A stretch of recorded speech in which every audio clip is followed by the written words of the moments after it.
ಅಣ್ಣ, ನನ್ನ ಕಣ್ಣಲ್ಲಿ ನನಗೆ ನಂಬುದಕ್ಕಾಗ್ತಾ ಇಲ್ಲ. ಎಷ್ಟು ನಾಟಕ ಮಾಡ್ಕೊಂಡು ಬರ್ತಾ ಇದ್ದಾಳೆ ನೋಡೋಳ. ರುದ್ರ, ನನ್ನ ಗುರುಗಳ ಆತ್ಮಾಸ್ತ್ರ ಬ್ರಹ್ಮಾಸ್ತ್ರಕ್ಕೆ ಸಮಾನ ಅಂತೇಳಿ ಬಾಬಾ ಹೇಳಿದ್ರು. ಮರ್ತೋದ್ಯಾ? ತನ್ನ ನಿಜ ರೂಪ ಗೊತ್ತಾಗಬಾರ್ದು ಅಂತೇಳಿ ಅರ್ಜುನ್ ಜೊತೆ ಸೇರಿ ಕಣ್ಣಿರೋ ಥರನೇ ನಾಟಕ ಆಡ್ತಾ ಇದ್ದಾಳೆ.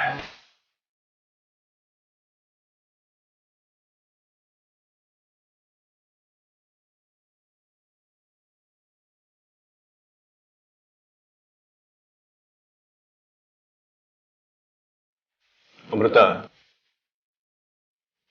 ಸ್ವಲ್ಪ ಸಾಂಬಾರ್ ಬಡ್ಸಮ್ಮ.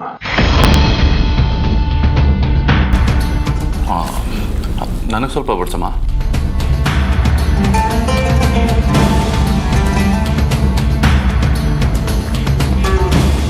ಅಮೃತ, ನಿಮ್ಮ ಮಾವ ಸಾಂಬಾರ್ ಕೇಳ್ತಾ ಇದಾರ? ಹಾಕು, ಸುಮ್ಮನೆ ಕೂತಿದ್ಯಲ್ಲಮ್ಮ. ಹಾ ಅಜ್ಜಿ.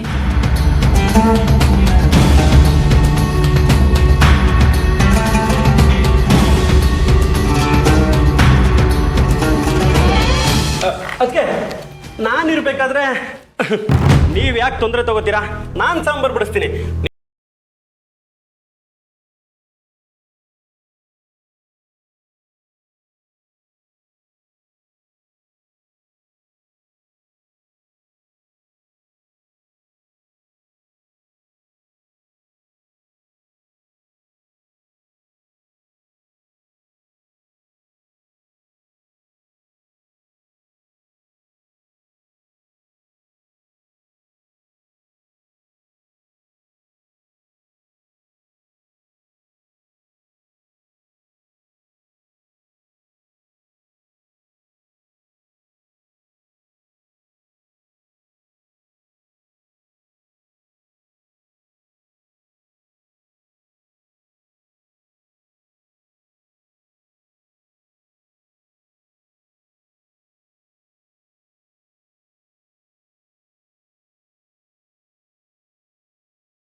ತಗೋಮ್ಮ, ತುಂಬ ಚೆನ್ನಾಗಿದೆ.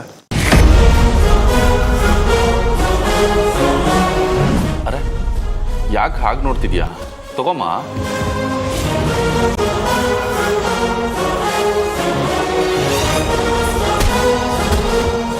ಕೊಡಿ ಚಿಕ್ಕಪ್ಪ, ನಾನು ಬಿಡಿಸ್ತೀನಿ. ನೀ ಆರಾಮಾಗಿ ಊಟ ಮಾಡೋ, ನಾನು ಕೊಡ್ತೀನಿ. ತಗೋಮ್ಮ.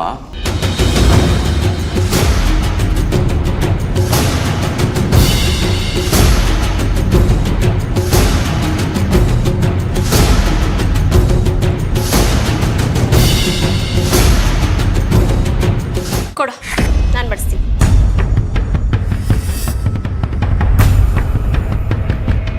ತಗೋಮ್ಮ. ಸಾಕಾ? ಹಾ ಅತ್ತೆ, ಸಾಕು. ಅದು ಇವತ್ತು ಬೆಳಗ್ಗೆ ಫ್ರೆಶ್ ಆಗಿ ಮಾಡಿದ್ದೀನಲ್ವ ಚಟ್ನಿ ಪುಡಿ, ನಮ್ಮ ರುದ್ರಂಗೆ ತುಂಬ ಇಷ್ಟ ಆಗೋಗಿದೆ ಅಲ್ವೇನೋ?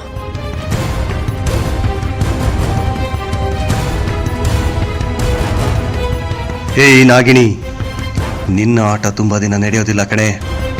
ಆದಷ್ಟು ಬೇಗ ನಿನ್ನ ಮನೆಯಿಂದ ಹೊರಹಾಕಿ ನಿನಗೊಂದು ಗತಿ ಕಾಣಿಸ್ತೀನಿ ಕಡೆ, ಗತಿ ಕಾಣಿಸ್ತೀನಿ.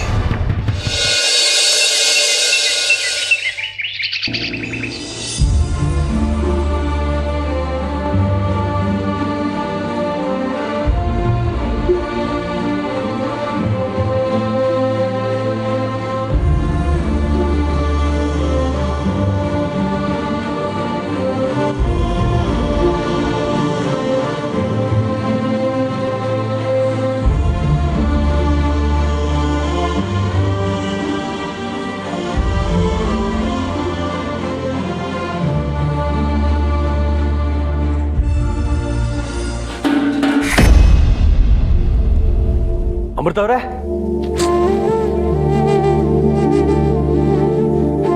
ನೀವ್ ಯಾಕೆ ಬರಕ್ ಹೋದ್ರಿ? ನನ್ನ ಎಬ್ಬಿಸ್ಬೇಕು ತಾನೆ? ನಿಮಗೆ ಇಷ್ಟು ಬೇಗ ಎದ್ದು ಅಭ್ಯಾಸ ಇಲ್ವಲ್ಲ, ಅದಕ್ಕೆ ಸುಮ್ಮನೆ ಅದೇ. ನಿಮಗಿಂತ ನನ್ನ ಜೀವನೇ ದೊಡ್ಡದಲ್ಲ ಅಂತ ಅನ್ಕೊಂಡವ್ ನಾನು. ಅಂಥದ್ರಲ್ಲಿ ಇನ್ನಿದ್ರೆ ದೊಡ್ಡದು ಅಂತೀನಾ? ಒಳ್ಳೆ ಹೆಂಡತಿ. ಅಕಸ್ಮಾತ್ ಇಷ್ಟೊತ್ತಿಗೆ ನಮ್ಗೊಂದು ಮಗು ಆಗಿದ್ರೆ ಅದರ ಅಳುವನ್ನ, ನಗುನ, ತುಂಟತನನ ನಾವು ಸಂತೋಷದಿಂದ ಸಹಿಸ್ಕೋತಾ ಇರಲಿಲ್ವಾ?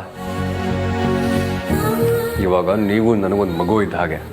ನಿಮ್ಮನ್ನು ನೋಡ್ಕೊಳ್ಳೋದು, ಹಾರೈಕೆ ಮಾಡೋದು ನನ್ನ ಕರ್ತವ್ಯ ಅಲ್ವಾ?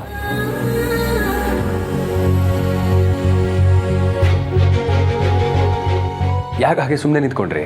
ನಿಮ್ಮ ಮಾತಿಗೆ ಏನು ಉತ್ತರ ಕೊಡಬೇಕು ಅಂತ ನನಗೆ ಗೊತ್ತಾಗ್ತಿಲ್ಲ, ಅದಕ್ಕೆ. ಸರಿ ಸರಿ, ಬನ್ನಿ. ನಿಧಾನ.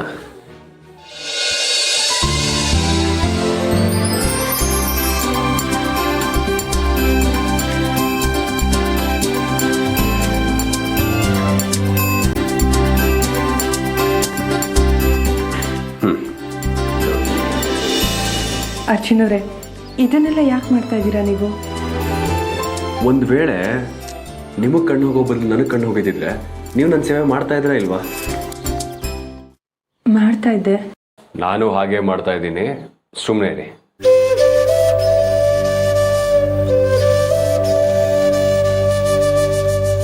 ಯಾಕೆ ಹಾಗೆ ನಿಂತ್ಬಿಟ್ರಿ? ನಿಮ್ಮ ಪ್ರೀತಿಯಲ್ಲಿ ಕಲ್ಲೋಗಿದ್ದೀನಿ ಅರ್ಜುನವ್ರೆ.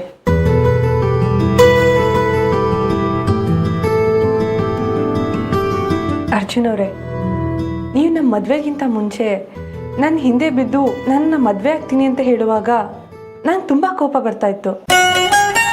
ಆದರೆ ನನಗೀಗ ಅನ್ನಿಸ್ತಾ ಇದೆ, ಹಾಗೊಂದು ವೇಳೆ ನೀವೇನಾದರೂ ನನ್ನನ್ನು ಪ್ರೀತಿಸಿ ಮದುವೆ ಆಗದೆ ಹೋಗಿದ್ದಿದ್ರೆ ನನ್ನಷ್ಟು ನತದೃಷ್ಟಿ ಈ ಪ್ರಪಂಚದಲ್ಲಿ ಬೇರೆ ಯಾರು ಇರ್ತಾ ಇರ್ಲಿಲ್ವೇನೋ ಅಂತ ಅನ್ನಿಸ್ತಾ ಇದೆ. ನೀವು ನನ್ನ ಮದುವೆ ಆಗದೆ ಇರೋದಕ್ಕೆ ಸಾಧ್ಯನೇ ಇರಲಿಲ್ಲ ಬಿಡ್ರಿ. ಯಾಕೆ? ನನ್ನ ನಿಮ್ಮನ್ನ ಗಂಟು ಹಾಕಿರೋದು ಬೇರೆ ಯಾರೂ ಅಲ್ಲ ಕಣ್ರಿ, ಆ ಬ್ರಹ್ಮನೇ. ನಮ್ಮಿಬ್ಬರದು ಮನುಷ್ಯ ಗಂಟಲ್ಲ, ಬ್ರಹ್ಮ ಗಂಟು.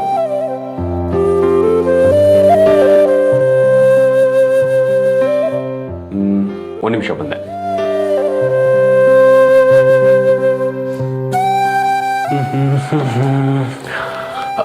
ಅಮೃತ ಅವರೇ, ಟೈಮ್ ವೇಸ್ಟ್ ಮಾಡಿ ಸಾಕು, ಬನ್ನಿ ಸ್ನಾನ ಮಾಡಿಸ್ತೀನಿ. ಏನಂದ್ರೆ? ನಾನು ನಿಮ್ಗೆ ಸ್ನಾನ ಮಾಡಿಸ್ತೀನಿ ಅಂದೆ. ನೀವಾ? ಹೌದ್ರಿ, ನಾನು ನಿಮ್ಮ ಗಂಡ. ಮೊದಲು ನೀವು ಹೋಗಿ. ಅಲ್ಲ, ಹೋಗಿ.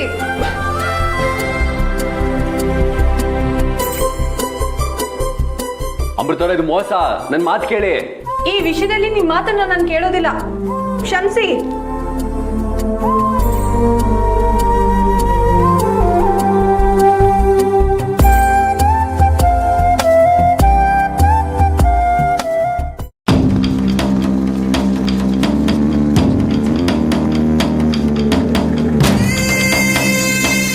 ಯಾಕಣ ಹೀಗೆ ಓಡಾಡ್ತಾ ಇದೆಯಾ?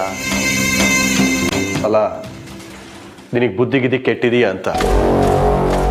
ಯಾಕಣ ಹೀಗೆ ಕೇಳ್ತಿದ್ಯಾ? ನಾನೇನು ಮಾಡಿದೆ? ಮಾಡೋದನ್ನು ಮಾಡಿ ಯಾಕೆ ಹೀಗೆ ಕೇಳ್ತಿದ್ದೆ ಮತ್ತೆ ನನ್ನನ್ನೇ ಕೇಳ್ತಾ ಇದೀಯ ಅಲ್ವೋ? ಆ ಅರ್ಜುನ್ ಎದುರಿಗಿರ್ಬೇಕಾದ್ರೆ ಅವಳಿಗೆ ಕಣ್ಣು ಕಾಣುತ್ತೋ ಇಲ್ಲೋ ಅಂತ ನೀನು ಪರೀಕ್ಷೆ ಮಾಡೋದು? ಹೇಳಿ ಕೇಳಿ ಮೊದಲೇ ನಾಗ ಅವನ ಕೋಪದ ತೀವ್ರತೆ ಹೇಗಿರುತ್ತೆ ಅಂತೇಳಿ ನಿನಗೆ ಗೊತ್ತೋ ಗೊತ್ತಿಲ್ವೋ ನನಗೆ ಗೊತ್ತಿಲ್ಲ, ಆದರೆ ನನಗೆ ಗೊತ್ತಿದೆ, ಅನುಭವಿಸಿದ್ದೀನಿ ಕೂಡ. ಅವನು ಯಾವಾಗ ಮನುಷ್ಯ ರೂಪದಲ್ಲಿರ್ತಾನೆ, ಯಾವಾಗ ನಾಗರೂಪಕ್ಕೆ ಹೋಗ್ತಾನೆ ಅನ್ನೋದು ನಮಗೆ ಅರ್ಥ ಮಾಡ್ಕೊಳ್ಳೋದಕ್ಕೆ ಆಗೋದಿಲ್ಲ. ಅವನು ಕೋಪಕ್ಕೆ ಏನಾದ್ರು ನಾವು ತುತ್ತಾದರೆ ತರಗಿಲೆ ಥರ ಹಾರೋಗ್ತೀವಿ ಅಷ್ಟೇ. ಆದರೆ ನಾವು ಅಮೃತನ ಪರೀಕ್ಷೆ ಮಾಡ್ತಾ ಇದೀವಿ ಅನ್ನೋದು ಅರ್ಜುನನ ನಾಗನಿಗೆ ಗೊತ್ತಾದರೆ ಅವನು ನಮ್ಮನ್ನು ಸುಮ್ಮನೆ ಬಿಡ್ತಾನೆ ಅಂತ ಅಂದ್ಕೊಂಡಿದ್ದೆ ನೀನು.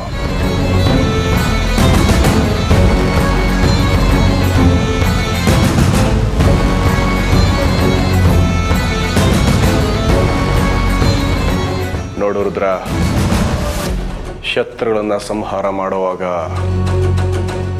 ಕುರುಡಾಗಿ ನುಗ್ಗಬಾರದು. ಅವರ ಅಕ್ಕಪಕ್ಕದಲ್ಲಿ ಯಾರ್ಯಾರಿದ್ದಾರೆ, ಅವರ ಶಕ್ತಿ ಸಾಮರ್ಥ್ಯಗಳು ಏನು ಅನ್ನೋದನ್ನ ಅಳೆದು ತೂಗಿ ಆಮೇಲೆ ಯುದ್ಧಕ್ಕೆ ಇಳಿಬೇಕು. ಆಗಲೇ ನಮಗೆ ಜಯ ಸಿಗೋದು.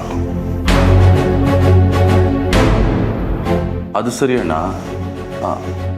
ಆ ನಾಗಿಣಿ ಅಕ್ಕಪಕ್ಕ ಸುತ್ತಮುತ್ತ ಯಾವಾಗಲೂ ಆ ನಾಗ ಇದ್ದೇ ಇರ್ತಾನೆ. ಹೀಗಿರುವಾಗ ಅವಳನ್ನು ಹೇಗೆ ಮುಗಿಸೋದು? ಅದಕ್ಕಿರೋದು ಒಂದೇ ದಾರಿ. ಏನದು? ಏನಾದರೂ ನೆಪ ಹೇಳಿ ಒಂದು 2-3 ದಿನದ ಮಟ್ಟಿಗೆ ಅರ್ಜುನ್ ಅನ್ನೋ ನಾಗನ್ನ ಎಲ್ಲಾದರೂ ದೂರ ಕಳಿಸೋದು. ಹಾಗೆ ಅವನು ಇವಳಿಂದ ದೂರ ಆದಾಗ ಇಲ್ಲಿ ಅವಳಿಗೆ ನಾವು ತಕ್ಕ ಶಾಸ್ತಿನ ಮಾಡೋದು. ಸಮಾಧಿಯನ್ನ ಕಟ್ಟೋದು. ನೋಡು ರುದ್ರ, ಒಂದು ವೇಳೆ ಈ ಕೆಲಸದಲ್ಲಿ ನಾವು ಸ್ವಲ್ಪ ಯಾಮಾರಿದ್ರು ನಮ್ಮ ಸಾವಿಗೆ ನಾವೇ ಆಹ್ವಾನ ತಂದುಕೊಂಡ ಹಾಗೆ.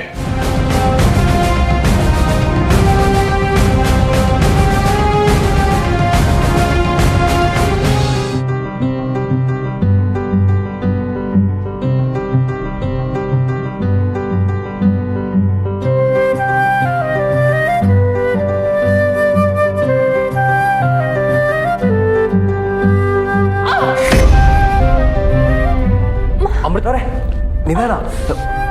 ಏನಾಯ್ತು? ಅಮೃತವ್ರೆ, ನೋಡ್ಕೊಂಬರತ್ತಾನೆ, ನಿಧಾನ. ಅಮೃತವ್ರೆ, ಯಾಕೆ ಕಣ್ಣೀರು ಹಾಕ್ತಾ ಇದ್ದೀರಾ? ಕಣ್ಣೀರು ಹಾಕ್ತಾ ಇನ್ನೇನು ಮಾಡಲಿ ಅರ್ಜುನ್ ಅವರೇ? ಹೀಗೆ ಪ್ರತಿಯೊಂದಕ್ಕೂ ನಿಮ್ಮ ಮೇಲೆ ಅವಲಂಬಿತಳಾಗಿದ್ದೀನಿ ಅನ್ನೋ ಬೇಸರ ನನ್ನನ್ನು ಕಾಡ್ತಾ ಇದೆ. ಅಮೃತವ್ರೆ, ಭೂಮಿಗೆ ಮರ ಭಾರ ಆಗುತ್ತಾ? ಮರಕ್ಕೆ ಬಳ್ಳಿ ಭಾರ ಆಗುತ್ತಾ? ಬಳ್ಳಿಗೆ ಹೂ ಭಾರ ಆಗುತ್ತಾ? ಹೂಗೆ ದುಂಬಿ ಭಾರ ಆಗುತ್ತಾ? ನೋಡಿ, ನಾನು ನಿಮ್ಮನ್ನು ಕಷ್ಟಪಟ್ಟು ಪ್ರೀತಿಸ್ಲಿಲ್ಲ, ತುಂಬ ಇಷ್ಟಪಟ್ಟು ಪ್ರೀತಿಸ್ದೆ. ನೀವು ನನ್ನ ಪ್ರೀತಿಸಿ ಬಿಡಿ, ನಾನಂತೂ ನಿಮ್ಮನ್ನು ಪ್ರೀತಿಸ್ತಾನೇ ಇರ್ತೀನಿ, ನಿರಂತರವಾಗಿ, ನಿಷ್ಕಲ್ಮಶವಾಗಿ. ಯಾಕೆ ಗೊತ್ತಾ? ಬೇರೆಯವ್ರ ಪ್ರಕಾರ ಪ್ರೀತಿ ಅಂದ್ರೇನೋ ನನಗೆ ಗೊತ್ತಿಲ್ಲ, ಆದರೆ ನನ್ನ ಪ್ರಕಾರ ಪ್ರೀತಿ ಅಂದರೆ ಒಂದು ತಪಸ್ಸು. ಆ ಕಡೆಯಿಂದ ಪ್ರೀತಿ ಸಿಗುತ್ತೋ ಇಲ್ವೋ, ನಾವಂತೂ ನಿರಂತರವಾಗಿ ಪ್ರೀತಿಸ್ತಾ ಇರಬೇಕು. ಅದೇ ನಿಜವಾದ ಪ್ರೀತಿ.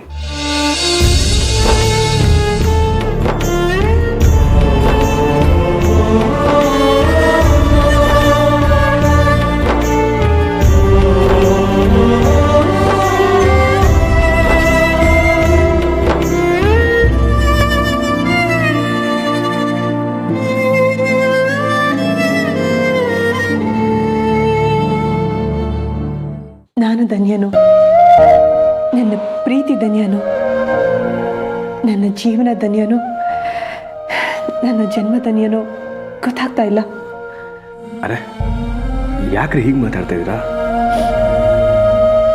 ನಿಮ್ಮಂಥ ಸ್ನೇಹಿತನ, ನಿಮ್ಮಂಥ ಪ್ರೇಮಿನ, ಸಂಗಾತಿನ, ನಿಮ್ಮಂಥ ಗಂಡನ್ನ ಪಡೆದಿರೋದಕ್ಕೆ. ನಿಜ ಹೇಳ, ನಿಜವಾಗ್ಲೂ ನನ್ನ ಜನ್ಮ, ನನ್ನ ಜೀವನ ಸಾರ್ಥಕ ಆಯಿತು ಕಣ್ರಿ. ಯಾಕೆ ಗೊತ್ತಾ? ನಿಮ್ಮಂಥ ಒಳ್ಳೆ ಮನ್ಸಿರೋರ್ನ ಪ್ರೀತಿಸಿ ಹೆಂಡತಿಯಾಗಿ ಪಡ್ಕೊಂಡಲ್ಲ, ಅದಕ್ಕೆ. ನೋಡಿ, ನೀವೇನು ತಲೆ ಕೆಡಿಸ್ಕೋಬೇಡಿ, ಐ ಸ್ಪೆಷಲಿಸ್ಟ್ ಹತ್ರ ನಾನು ಅಪಾಯಿಂಟ್ಮೆಂಟ್ ತೊಗೊಂಡಿದ್ದೀನಿ. ಅವ್ರು ಟ್ರೀಟ್ಮೆಂಟ್ ಕೊಟ್ಟಿರೋ ಎಲ್ಲ ಪೇಷಂಟ್ಸ್ಗೂ ಕಣ್ಣು ಬಂದಿದೆಯಂತೆ. ಸೊ ಬೇಗ ಬೇಗ ಹೊರಡೋಣ. ಹಾಂ, ರೆಡಿಯಾಗಿ. ಸರಿ, ಬನ್ನಿ.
ಅರ್ಜುನ್ ನಿನ್ನಿಂದ ದೂರ ಮಾಡೋದಕ್ಕೆ ನಾನು ನೋಡಿರೋ ಸಂಚು, ಮಾಡಿರೋ ಉಪಾಯ ಎಲ್ಲ ವ್ಯರ್ಥ ಆಗೋಗುತ್ತೆ.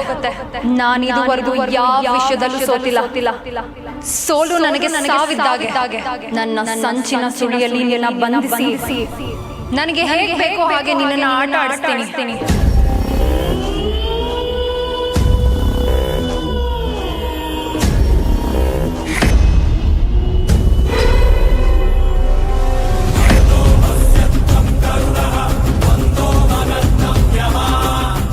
ಬೇಡ. ಏನು ಬೇಡ? ಐ ಸ್ಪೆಷಲಿಸ್ಟ್ ಹತ್ರ ಹೋಗೋದಾ? ಹೌದು. ನನಗೆ ಯಾರಾದರೂ ಆಯುರ್ವೇದ ಅಥವಾ ನಾಟಿ ವೈದ್ಯರ ಹತ್ರ ಚಿಕಿತ್ಸೆ ಕೊಡಿಸಿ.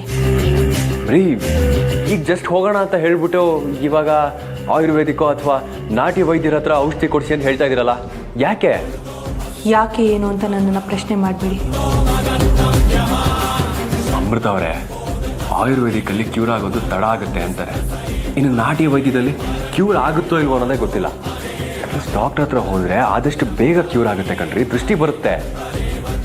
ನನಗೆ ಆಯುರ್ವೇದಿಕ್ ಔಷಧಿ, ನಾಟಿ ಔಷಧಿ ಬಿಟ್ಟರೆ ಬೇರೆ ಔಷಧಿ ಮೇಲೆ ನಂಬಿಕೆ ಇಲ್ಲ.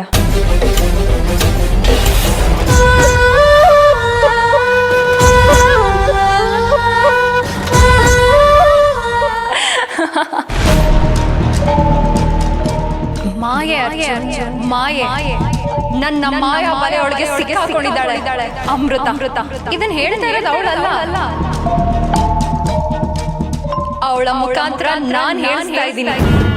ಯಾಕಂದ್ರೆ ನಿನ್ನ ಅಮೃತನಿಂದ ದೂರ ಮಾಡೋದಕ್ಕೆ ಇದನ್ನೇ ನಾನು ದಾಳವಾಗಿ ಉಪಯೋಗಿಸ್ಕೋತೀನಿ.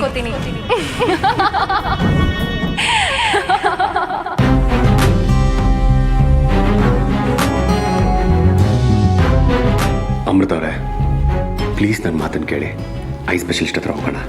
ಬೇಡ.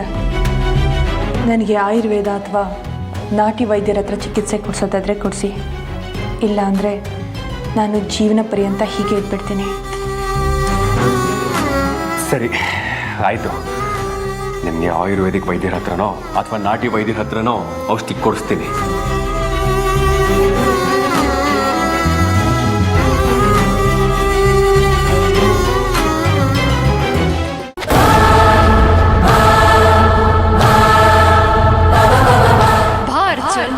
ಬಾ, ಆ ಔಷಧಿ ನೆಪ ಇಟ್ಕೊಂಡು ನನ್ನ ಹತ್ರ ಬರ್ತೀಯ. ಮುಂದೆ ಏನ್ ಮಾಡ್ಬೇಕೋ ಅದನ್ನೇ ನಾನು ಮಾಡ್ತೀನಿ.